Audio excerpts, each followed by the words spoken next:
For many in the online world, this year has felt like a boxing match with Mike Tyson. In a tough economic climate and in the busy world that we live in, you might feel like you are counting down the weeks until the end of the year. Perhaps you're feeling a decline in your energy levels, or like you're more irritable than usual, or maybe just feeling a little flat. Well, my friend, if you can relate, today's episode of the podcast is for you. And I'm going to share how you can finish off the year feeling inspired, reinvigorated, and full of energy rather than feeling flat and burnt out.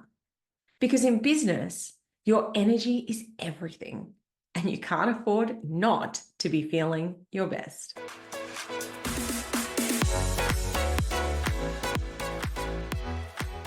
An appropriate place to start today's episode of the podcast is talking about burnout. Like, what exactly is burnout? Burnout is a state of emotional, physical, and mental exhaustion that happens when we are constantly pushing ourselves. This is something that business owners do a lot. So it's not surprising that this is a common occurrence for small business owners, especially as we approach the end of year with deadlines, social commitments, and the holiday preparations coming up. Some signs of burnout can be fatigue, headaches, digestive systems. You might be feeling irritable, anxious, depressed, maybe even a loss of interest in activities that you once enjoyed. And some of the things that you might start notice happening is that you're procrastinating, your productivity goes down, and you have difficulty concentrating. So maybe you aren't at the stage of burnout just yet, but you might be experiencing some of the early warning signs. Feeling exhausted, having low energy levels, maybe you're just feeling uninspired and flat. So if any of this is resonating, how exactly do you prevent yourself from burning out? Well, the first thing is that you need to recognize your limits. We are all different, us human beings. We've all got different energy levels, different bodies, different things going on in our lives as well. So the important thing is that you start to recognize your limits, set boundaries, and prioritize self-care. So when it comes to knowing your limits, you need to be in tune with your body when it is telling you, hey, enough is enough, and look for those early warning signs that I mentioned. And if you're starting to notice that they're there, and obviously you're wanting to avoid it getting worse, getting to that stage of burnout, something important to do is be setting boundaries. Setting boundaries with clients, with friends, and even with yourself. I know that often I need to set myself some boundaries around, for example, my social media use. I can find myself getting stuck in cycles of scrolling and scrolling and scrolling. The next thing that is absolutely imperative for looking after yourself is self-care. Now's a good time to check in. Am I eating healthy? Am I prioritizing exercise? How's my sleep? And rather than just sort of identify what's going on, really ask yourself, what do I need to do differently in this space? Let me share an example in the space of sleep. So my young boy, I'm going to be honest, he's a bit of a handful and he's not a great sleeper. So I haven't been sleeping well because he wakes up and comes in and jumps on mummy in the morning. An example of self-care that I've invested in this space, I've bought him some supplements, these gummies to help him sleep. And also I've bought a new clock so that we have a clock in the lounge room and I can say to him, hey, you're not allowed to come into my room until this time. At the moment, I say don't come in until the sun comes up. But what time the sun comes up is actually quite questionable. And to be honest, here in Queensland where I am, the sun is getting up earlier and earlier. So I don't want him thinking that that's okay time for him to come in and wake me up. Now, that's just an example, but maybe for you, it's like, is now the time that I need to be going to bed earlier? Do I need to consider trying some supplements to help me with my sleep? Another thing that I've started taking for myself is magnesium. And I've definitely noticed a difference in the length and quality of my sleep. Maybe when it comes to your health and nutrition, you recognize maybe I'm not eating the best.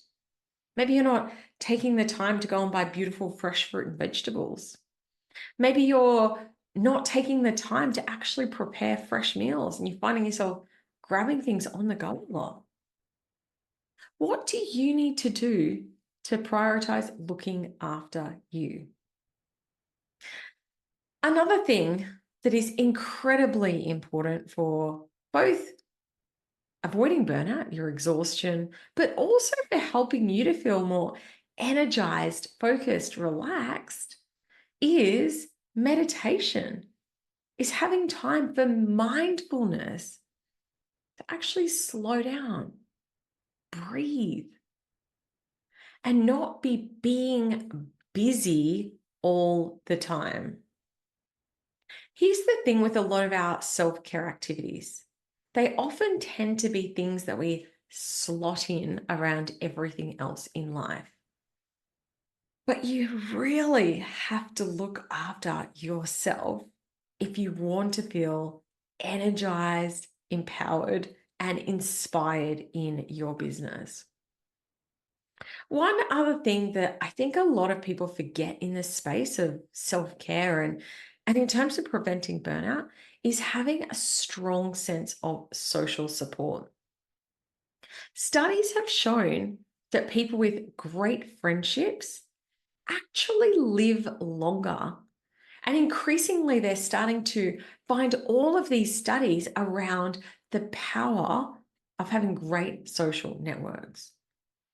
So again, if you're starting to feel yourself getting flat, burning out, are you making time for your friends? Are you making time for fun? It really is important. Now, if a lot of this is resonating, if you were thinking, yes, I know that I'm feeling the early signs of burnout. Yes, I am feeling like I'm a bit flat. I'm not at my usual energetic levels that I like to be operating at. I am going to do a bit of a plug for my retreat. So the Level Up Retreat is a perfect example of a way that you can avoid burnout and step into caring for yourself. I cultivated these 2 days as a way that you can actually step away from the day-to-day of business and be focusing on you, your wellness, your physical wellness, your mental wellness, getting in the energy of high vibe people, and also investing in your financial wellness. One of the prime reasons I called it the Level Up Retreat is that I truly believe that to earn more money, you need to be in a great magnetic, energetic state yourself. So let me share a little bit about the retreat. We're actually having the retreat at my own yoga studio. It's in this beautiful rainforest retreat in the Gold Coast hinterland. Every day we're going to be doing meditation and yoga. And on the final day, we're also having a beautiful sound healing. I personally go on retreats all the time. If you follow me on Instagram, you will see I go multiple times a year. And firstly, I appreciate the absolute privilege that I have in this space, but I'm also amazed by how many, particularly women who do have the means, don't prioritize themselves. They say they can't justify getting away from the family or even the financial investment. But here's the thing. My friend Denise Duffel Thomas has this saying, which is, you are the golden goose. And what that means is that everything, if you run a business, you are the thing that makes money. And for me, it's not just in business, it's also with my family. If I fall apart, the family falls apart. We're wearing a lot of different hats. And that is why it is so freaking important to make sure that your cup is full. You can't pour from an empty cup. Now, as I mentioned earlier, I recognize the privilege that there is being able to invest in retreats. But I did just want to share something. If my retreat really is calling to you, but perhaps the financial investment is a hurdle that you need to overcome, a couple of things that I did want to say. Firstly, if you did want to chat about a payment plan, by all means, reach out to me. Or if you are from a disadvantaged background or disadvantaged circumstances, again, I'm more than happy to come up with a solution so that you can take the time and space to work on yourself and your business. I truly believe that these 2 days will deliver minimum the investment back to attendees in a true financial sense.